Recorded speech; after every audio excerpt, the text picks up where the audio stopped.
Hi hello ನಮಸ್ಕಾರ ಎಲ್ಲರಿಗೂ welcome back to our YouTube channel. ಇವತ್ತು ಸಂಜೆ ಆಗಿದೆ, ಸಂಜೆ ಏನಾದರೂ ತಿನ್ನಬೇಕು ಅನ್ನಿಸ್ತಿತ್ತು. ಹಾಗೆ ಒಂದು ಕ್ವಿಕ್ 5 to 10 ಮಿನಿಟ್ಸ್ ಒಳಗಡೆ ಒಂದು ಯಾರಾದರೂ ಸ್ನ್ಯಾಕ್ಸ್ ಮಾಡೋಣ ಅಂತ ಅಂದ್ಕೊಂಡೆ. ಹಾಗೆ ಅದು ನಿಮ್ಮ ಹತ್ರ ಶೇರ್ ಮಾಡ್ಕೊಳ್ಳೋಣ ಅಂತ ನಾನು ನಿಮ್ಮ ಹತ್ರ ಶೇರ್ ಮಾಡ್ಕೊಳ್ತಾ ಇದ್ದೀನಿ. ಇದು ಶಾವಿಗೆ ಕಟ್ಲೆಟ್ ಅಂತ ಹೇಳ್ಬೋದು. ಕಟ್ಲೆಟ್ ಮಾಡೋ ಸಿಂಪಲ್, ಇನ್ನೇನು ಕಟ್ಲೆಟ್ ಅಂದರೆ ಎಲ್ಲರಿಗೂ ಗೊತ್ತೇ ಇರುತ್ತಲ್ಲ, ತುಂಬ ಸಿಂಪಲ್. ಹಾಗೆ ಇದು ಶಾವಿಗೆ ಕಟ್ಲೆಟ್ ಅಂತ ಡಿಫ್ರೆಂಟ್ ಆಗಿರುತ್ತೆ, ತುಂಬ ಚೆನ್ನಾಗಿರುತ್ತೆ. ಹಾಗೆ ತುಂಬ ಮಕ್ಕಳಿಗೂ ತುಂಬ ಇಷ್ಟ ಆಗುತ್ತೆ. ಇದಕ್ಕೆ ನಾನು ಒಂದು ಈರುಳ್ಳಿ, ಒಂದು ಹಸಿರು ಮೆಣಸಿನ್ಕಾಯಿ ಮತ್ತು ಒಂದು ಸ್ವಲ್ಪ ಕೊತ್ತಂಬರಿ ಮತ್ತು ಇದಕ್ಕೆ ಸ್ಪೆಷಲ್ಲಾಗಿ ದೊಡ್ಡ ಪತ್ರೆ ಅಂತ ಯೂಸ್ ಮಾಡ್ತಿದ್ದೀನಿ. ದೊಡ್ಡ ಪತ್ರೆ ಅಂದರೆ ಸಾಮಾನ್ಯವಾಗಿ ಎಲ್ಲರಿಗೂ ಗೊತ್ತಿರಲ್ಲ. ಇದು ಆರೋಗ್ಯ ದೃಷ್ಟಿಯಿಂದ ತುಂಬ ಒಳ್ಳೆಯದು, ಹಾಗೆ ಟೇಸ್ಟು ತುಂಬ ಚೆನ್ನಾಗಿರುತ್ತೆ. ಇದು ಒಣ ಕೆಮ್ಮು ಹಂಗೆಲ್ಲ ಇರುತ್ತಲ್ಲ, ಅವರೆಲ್ಲ ಬೆಳಿಗ್ಗೆ ಎದ್ದು ಈ ದೊಡ್ಡ ಪಾತ್ರೆನ ತಿಂದರೆ ಸಾಧಾರಣವಾಗಿ ಕಡಿಮೆ ಆಗ್ತಾ ಬರುತ್ತೆ. ಹಾಗೆ ನಾನಿಲ್ಲಿ 2 ದೊಡ್ಡ ಪಾತ್ರೆನ ನಾವು ಯೂಸ್ ಮಾಡ್ಕೊಳ್ತಾ ಇದ್ದೀನಿ. 2 ದೊಡ್ಡ ಪಾತ್ರೆನ ಸಣ್ಣದಾಗಿ ಕಟ್ ಮಾಡಿಕೊಂಡು ಎತ್ತಿಟ್ಕೊಳ್ತಿದ್ದೀನಿ. ಹಾಗೆ ಇನ್ನೊಂದು ಕಡೆ ಜೀರಿಗೆ ಪೌಡರ್ ಹಾಕಿದರೆ ಚೆನ್ನಾಗಿರುತ್ತೆ ಅಂತ ಜೀರಿಗೆ ಪೌಡರ್ನ ಇರಲಿಲ್ಲ, ಸೊ ಅದಕ್ಕೆ ಜೀರಿಗೆನ ನಾನು ಹುರ್ಕೊಂಬಿಟ್ಟು ಸ್ವಲ್ಪ ಅದನ್ನು ಮಿಕ್ಸಿ ಮಾಡಿಟ್ಕೊಂಡ್ರೆ ಅದೇ ಜೀರಿಗೆ ಪೌಡರ್ ಆಗುತ್ತೆ. ಅದು ಮಿಕ್ಸಿ ಮಾಡ್ತಾಯಿದ್ದೀನಿ. ಮಿಕ್ಸಿ ಮಾಡಬೇಕಾದ್ರೆ ಎಲ್ಲ ನಮ್ಮ ಮಗನ ಎತ್ಕೊಳ್ಬೇಕು, ಇಲ್ಲ ಅಂದರೆ ಕಾಲ ಹತ್ರ ಬಂದುಬಿಟ್ಟು ಎತ್ಕೊ ಅಂತ ಅಳ್ತಾ ಇರ್ತಾನೆ. ಸೊ ಅದಕ್ಕೋಸ್ಕರ ಎತ್ಕೊಂಡೆ.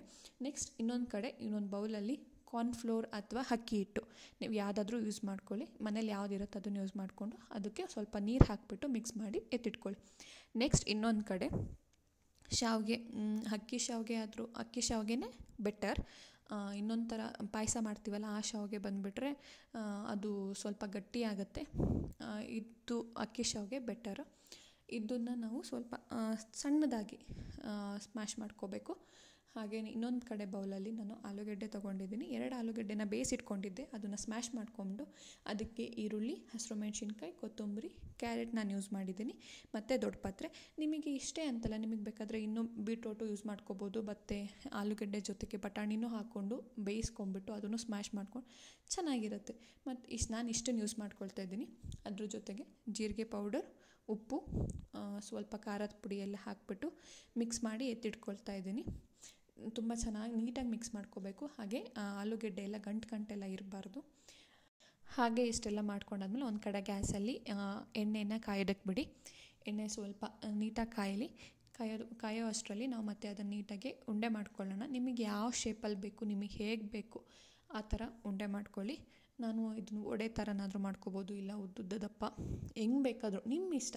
ನಿಮಗೆ ಹೇಗೆ ತಿನ್ನಬೇಕು ಅನಿಸುತ್ತೋ, ಅಥವಾ ನಿಮ್ಮ ಮಕ್ಕಳಿಗೆ, ಈಗಿನ ಮಕ್ಕಳಿಗೆಲ್ಲ ಸ್ವಲ್ಪ ಚೆನ್ನಾಗಿ ಈಗ ಹಾರ್ಟ್ ಶೇಪಲ್ಲಿ ಅಥವಾ ಗೊಂಬೆ ಥರನೋ ಯಾವ ಥರನಾದರೂ ಮಾಡ್ಕೊಳ್ಳಿ, ಯಾವ ಥರ ಬೇಕಾದರೂ ಬರುತ್ತೆ. ಎಲ್ಲದನ್ನು ಫುಲ್ ನಿಮ್ಗೆ ಯಾವ ಶೇಪ್ ಬೇಕು ಆ ಶೇಪಲ್ಲೆಲ್ಲ ಮಾಡಿ ಒಂದು ಸೈಡಿಗೆ ತಟ್ಟೆಗೆ ಎತ್ತಿಟ್ಕೊಳ್ಳಿ.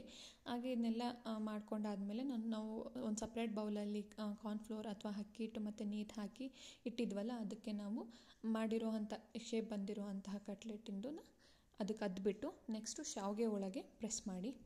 ಶಾವಿಗೆ ಒಳಗೆಲ್ಲ ಪ್ರೆಸ್ ಮಾಡಾದ್ಮೇಲೆ ನಾವು ಎಣ್ಣೆ ಕಾದ್ಮೇಲೆ ಅದಕ್ಕೆ ಎಷ್ಟಾಗತ್ತೆ ಅಷ್ಟನ್ನು ಬಿಟ್ಬಿಟ್ಟು ಒಂದು ಗೋಲ್ಡನ್ ಬ್ರೌನ್ ಬರೋವರೆಗೂ ಕರಿಬೇಕು. ಹಾಗೆ ಕರಿದಾದ್ಮೇಲೆ ತಿನ್ನಬೇಕು. ಇದಕ್ಕೆ ಟೊಮೆಟೊ ಸಾಸ್ ಅಥವಾ ಏನಾದರೂ ಚೆನ್ನಾಗಿರುತ್ತೆ. ಸಾರಿ, ನೆಕ್ಸ್ಟ್ ಇಂದು ವೀಡಿಯೋನೇ ರೆಕಾರ್ಡ್ ಆಗಿಲ್ಲ, ಲಾಸ್ಟ್ ಒಂದು ಪೀಸ್ ಇತ್ತು, ಅದನ್ನೇ ನಾನು ನಿಮಗೆ ತೋರಿಸಿದ್ದೀನಿ. ಇಷ್ಟ ಆಗಿದ್ದರೆ ಲೈಕ್ ಮಾಡಿ, ಶೇರ್ ಮಾಡಿ ಆ್ಯಂಡ್ ಸಬ್ಸ್ಕ್ರೈಬ್ ಮಾಡಿ. Thank you.